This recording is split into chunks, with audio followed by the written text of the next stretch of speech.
Well, the countdown to the second edition of the William Troost-Ekong Foundation Charity March intensifies with less than 72 hours to the event, which is expected to be a compendium of football, entertainment, charity, and a lot more.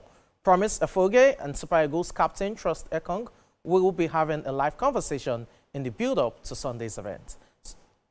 Promise. All right, Samson, thank you so much for handing over at this time. Lagos is feeling the heat, no doubt, and the Mobolaji Johnson Arena is the venue where the likes of Victor Osimhen, Ojoy Kalo, Bafemi Martins, Nigerian music stars, actors, and celebrities will be playing a novelty game under the auspices of the Troost-Ekong Foundation. Now, the first edition of this event held last year, it was a huge success at the Godswill Akpabio Stadium in Uyo, Akwa Ibom State, and this is the second installment scheduled for Sunday, the 22nd of June. This landmark event, under the theme Play for Purpose, brings together some of Africa's biggest names in sports and entertainment to raise awareness and generate funds for Troost-Ekong Foundation's ongoing youth development programs in education, healthcare, and grassroots sports. Founder of the foundation and Super Eagles captain, William Troost-Ekong, is live on the program. Glad to have you on the show. Oftentimes, when we sit together, he's always in the Super Eagles camp, but he's right here in the studio. A plethora of past and present players will attend this year's edition of the charity match, plus a number of African football legends. Could you please talk us through the build-up to this event? Yeah, no, it's been really exciting to get to this point. It's been a lot of work, so we've been working on it since January last year. It was really important for us to find another chance to give back, especially in a year where we didn't have any other summer commitments. And also because after last year's success, we really wanted to bring it to Lagos. So yeah, and I'm really excited. You said, I think you already named some of the few. But yeah, we have up to 40 amazing contestants, internationals, ex-internationals. We even have Alex Song coming over from Cameroon to play. We have artists, comedians, TV stars. And the most important thing is that we're all trying to play for a purpose, which is to raise money for underprivileged children. All right. Well, we understand that some, A-list music stars will be at the stadium on a Sunday. Do you mind, just giving us a little bit of them? Yeah, so I got a message yesterday from Flavor. He's going to be playing. We have Odomodu Black, who's also going to be performing at halftime. Who else we have? We have Fowls.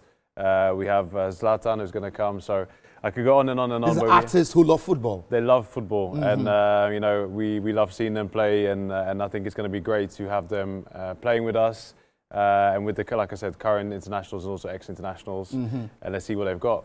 Yeah, the first edition held in Akwa Ibom State. Now Lagos is hosting the second one. Any peculiar reason for making Lagos a place of choice? Last year we had so many requests from Lagos. Also, we had to think about the logistics of the caliber of stars you wanted to play. Most of them were based in Lagos.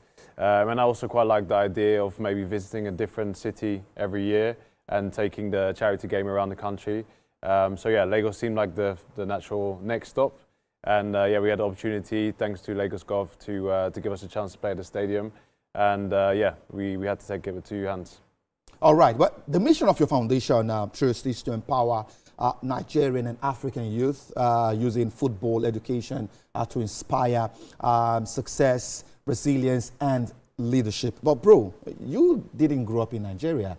You were born in the UK and never found yourself under any bad circumstance, as many Nigerian footballers really found themselves, the usual grass to grace story. You were raised in London, like I said. So what would you say stirred up that move and desire to want to touch lives? Yeah, so I was actually born and raised in Amsterdam, but I moved to London at a young age, an opportunity to go to school there and to play football. I think it's been, I always came to Nigeria. My dad still lives here in Lagos, so I spent a lot of holidays here. So I understood what's happening on ground. And then on top of that, of course, spending 10 years with the team now, I love hearing the stories from all the stars that we see gracing the Super Eagles nowadays, past and present.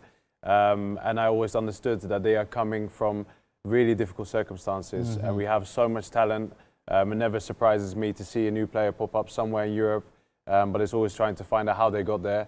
And I think the biggest part for me, sporting-wise, was trying to create new opportunity.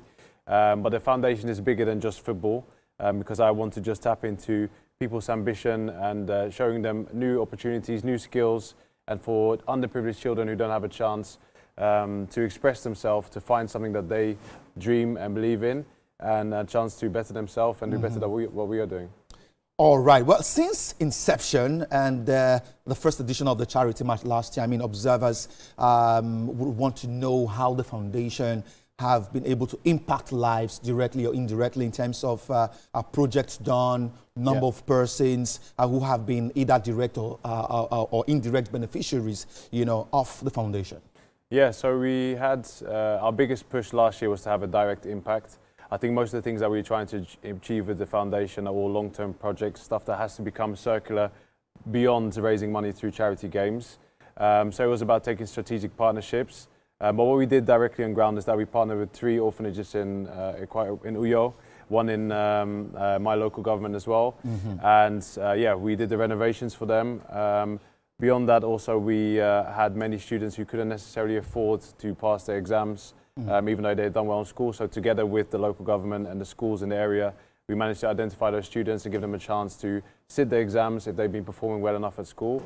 And the biggest thing has also been for, just making sure that the basic amenities in orphanages that we are now sponsoring, one of the ones which we are doing a big renovation push for now, which I'll be commissioning next week in Uyo when I'm there, to prepare all of that. So it's ongoing, and now we have the TEF Cup, it's the under-15 tournament, and the best team from that we will be sponsoring. That's new. That's new, and this year's addition to it.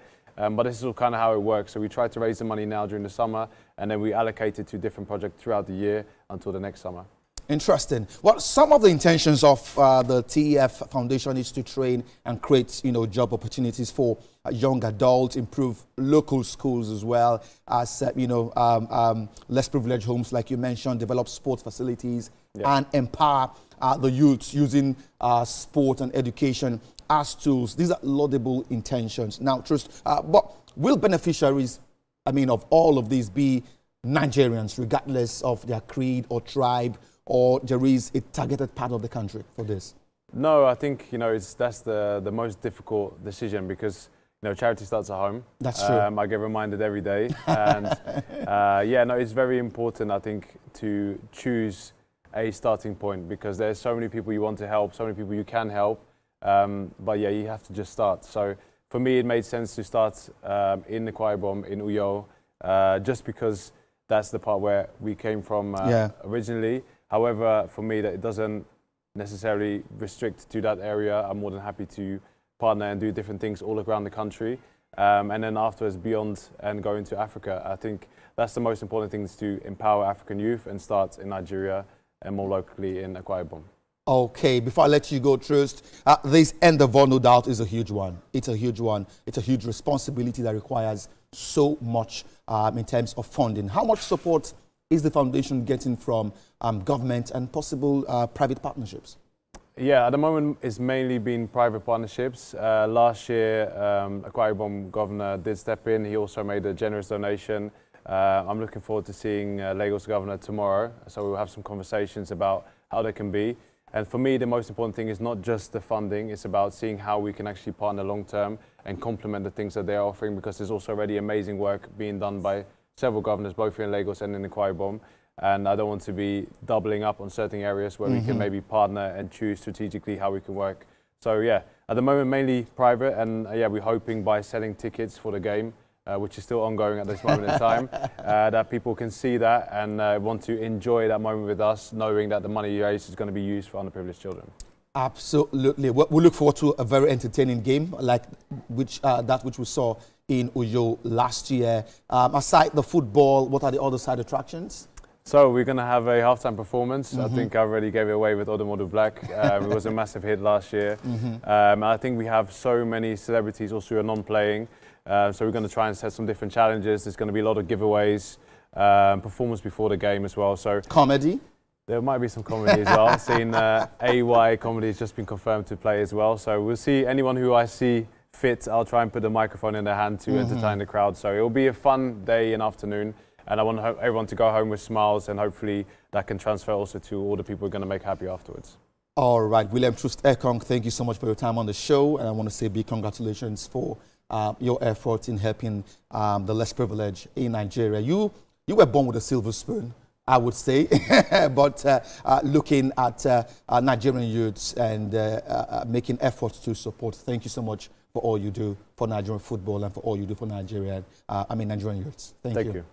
All right, Samson, I don't know what your schedule will be on Sunday. I may be getting a ticket for you to be at the stadium in Onikon to be a part of this event on Sunday. Samson. Certainly, I'll be there. There's a whole lot to take in, from the noble gesture itself down to, the part of entertainment as well, meeting up with friends, networking. There's just really a whole lot to do with, the charity match itself, and it's definitely great. We can only hope for the very best and wish that more Nigerians will participate in this and get ready to host the very best of football.